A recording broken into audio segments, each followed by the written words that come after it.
দোস্ত কিছুমান কথা বেয়াও লাগে, কি কৰিব উপায় নাই। দিল্লী মুম্বাই চাইডৰ পৰা একদম চাউথৰ চাইডৰ পৰা মানুহ ফ্লাইটৰ টিকেট কৰি মেঘালয় ফুৰিম বুলি একদম হেঁপাহত আহে, লৈ মেলিও আহোঁ।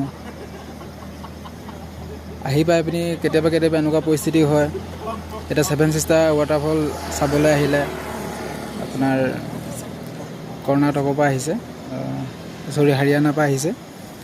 আহি পিনি ইয়াত একদম হেঁপাহে আহিছে, 7 ছিষ্টাৰ ৱাটাৰফল চাম, বেলেগ চাম। আহি পিনি ইয়াত পূৰা এতিয়া কেনেকুৱা হৈছে দেখিছেনে? এয়া চাওক, পূৰা ফগ, একোৱে নেদেখে মানে, একোৱে নেদেখে। এতিয়া 7 ছিষ্টাৰ ৱাটাৰফল চাম বুলি ৰখি আছে, এতিয়ানো ক'ত দেখা পাব। এতিয়া বেয়াও লাগে, কি কৰিব উপায়টো নাই। দেখিলে ভাল লাগে, আমাৰো ভাল লাগে দেখুৱাব আনিছোঁ যেতিয়া। প্ৰকৃতিৰ খেল নহয় জানো। চাউণ্ডটো শুনিছে, তাকে ভাবি চাউণ্ডটো শুনিয়ে সন্তুষ্ট আৰু ৱাটাৰফল এটা আছে বুলি।